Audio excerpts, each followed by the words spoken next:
তোমরা কেমন আছো? আশা করি তোমরা খুব ভালো আছো, আর আমিও খুব ভালো আছি। চলে এসেছি তোমাদের সাথে একটা নতুন ব্লগস নিয়ে। তোমরা দেখতেই পাচ্ছ কোথায় এসেছি। আশা করি তোমাদের খুব ভালো লাগবে। একটা সুন্দর জায়গায় এসেছি। তো চলো বেশি বকবক করবো না, জায়গাটা একবার দেখে নাও।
তোমরা গাইস দেখতেই পাচ্ছ পিছনটা পুরো শান্তিনিকেতন, মনে হবে যেন একটা ছোটোখাটো শান্তিনিকেতনে চলে এসেছে। পুরো শান্তিনিকেতনে তো ফিল হবে, খুব সুন্দর।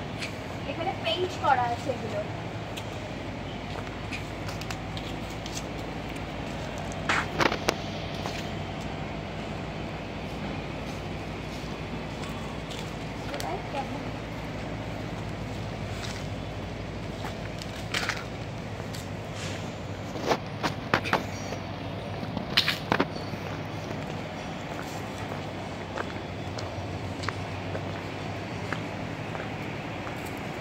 অনেক রকম কালারফুল ফিশ আছে, তোমরা দেখতে পাবে। এখানে ক্যামেরাটা দেখা যায়।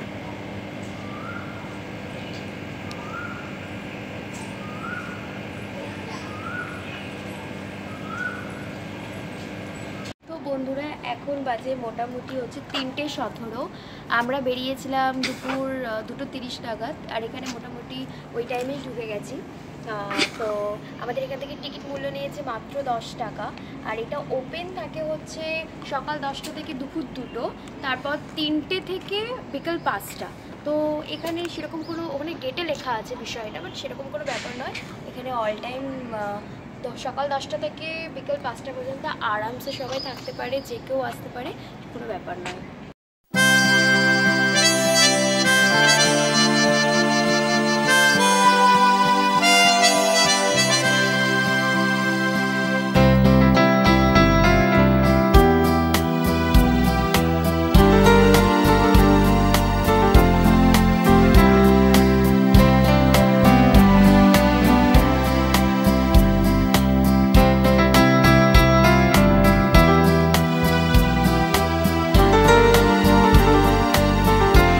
সাদা রঙের একতলা ভবন, খড়কড়ি দেওয়া জানলা, উঁচু নিচু খিলান আর কড়ি বর্গার সাবেকি ছাদ। বাড়ির সামনে দিয়ে সিঁড়ি নেমে গিয়েছে সোজা গঙ্গা পর্যন্ত। ডান দিকের ঘরে জানলার ঠিক পাশটিতে বসে এক মনে ছবি আঁকছেন কৃষক অবনীন্দ্রনাথ। আবার কখন নদীর দিকে তাকিয়ে এক মনে বুনে চলেছেন কল্পনা।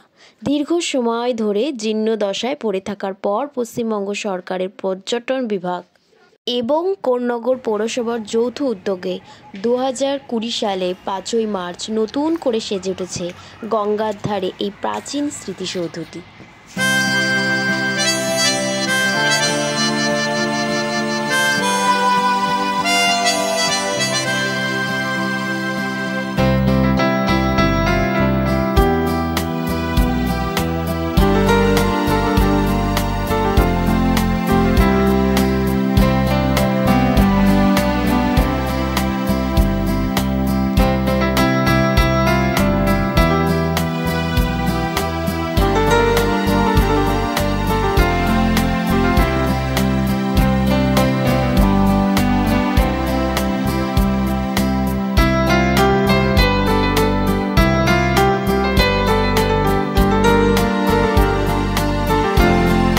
আমরা এখন প্রবেশ করছি মেন ভবনের ভিতরে।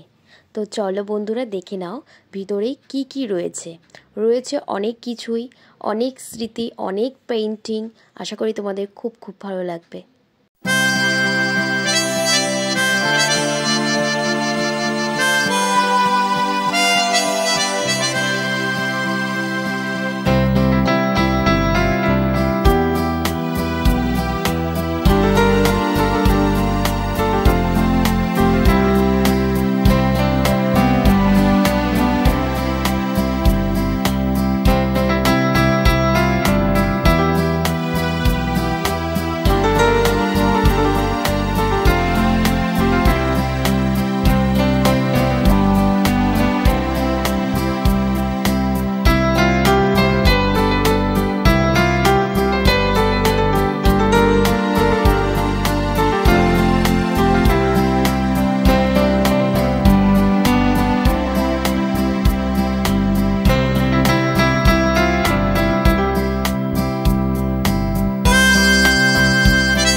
মোটামুটি এখন বাজে 3:45, অনেকটাই ঘুরে নিয়েছি। এখনও অনেক কিছু দেখানো বাকি আছে তোমাদের। তো কিছু ফটো তুলে নিয়েছি। এখন একটু ঘাটের উল্টো দিকে বসে আছি। এই গঙ্গার উল্লেখ পাওয়া যায় কবির জীবনী গ্রন্থে, এবং তিনি সেখানে লিখেছেন এই গঙ্গার বিষয়ে তার অনেক স্মৃতি সম্ভারের কথা।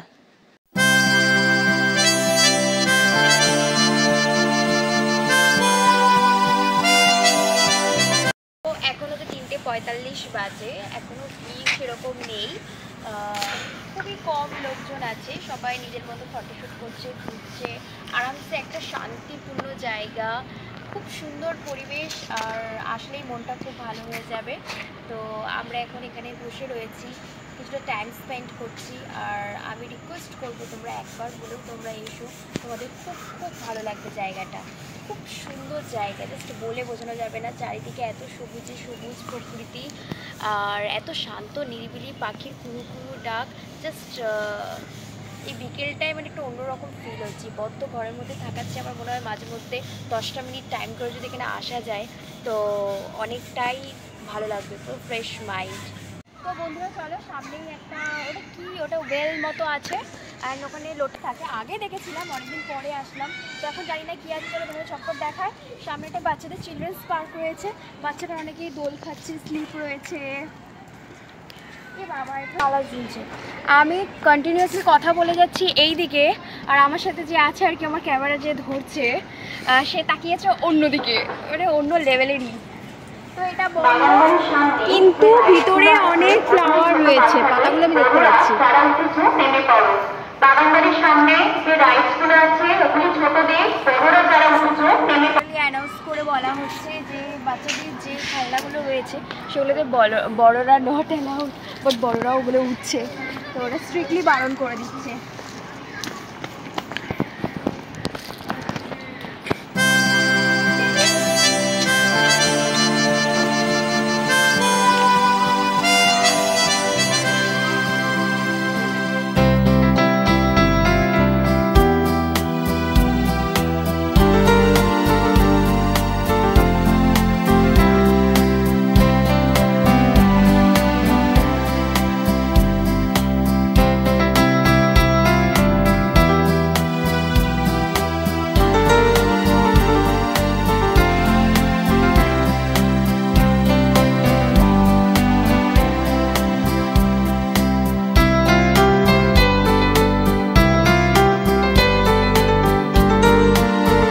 এই বাগান বাড়িটি 12 বিঘা 7 কাঠা অর্থাৎ প্রায় 13 বিঘা জমি নিয়ে তৈরি।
বাড়ি বলতে মূলত দুটি, একটি বাসভবন, অন্যটি দূরে বাগান পেরিয়ে মূল ফটকের সম্মুখে মূলত মৃতদের থাকার ঘর ছিল। আজ ঘরগুলির নাম দেওয়া রন্ধনশালা, ভাড়ার, গ্রন্থাগারের ঘর, দ্বাররক্ষকের ঘর দুটি। বাড়ি সাজানো হয়েছে বিভিন্ন চিত্রশিল্পীর শিল্পকর্ম দিয়ে।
বন্ধুরা এখন বাজে 4:45। অনেকটাই ঘোরা হয়ে গেছে এখন আমি এখন ক্লান্ত, আমার বড্ড খিদে পাচ্ছে, জল সব পাচ্ছে, কিছুই তো আনিনি। আর এখানে ভেতরে তো অ্যালাউ নেই খাবার দাবার মানে খাওয়া। আর এখানে বাইরে বেরিয়েও যে দোকানপাট আছে সেরকম ভালো খাবার সেরকমও নয়। তো তোমরা যারা আসবে অবশ্যই খাবার সাথে এনো, আর বাইরে খেয়ে ভেতরে ঢুকতে পারো, কিন্তু ভেতরে খাবারে একদম অ্যালাউ নেই। তো আমরা মোটামুটি ঘোরাই হয়ে গেছে, আমরা এখন বেরিয়ে যাব। তো চলো বন্ধুরা, আমি এখানেই আমার এই ব্লগটা এন্ড করছি। তোমাদের যদি ভালো লাগে অবশ্যই লাইক কমেন্ট করতে ভুলো না, আর আমার চ্যানেলটা সাবস্ক্রাইব করতে ভুলো না। তো চলো টাটা, ততক্ষণের জন্য আবার দেখা হচ্ছে নেক্সট কোনো ব্লগে। Bye bye.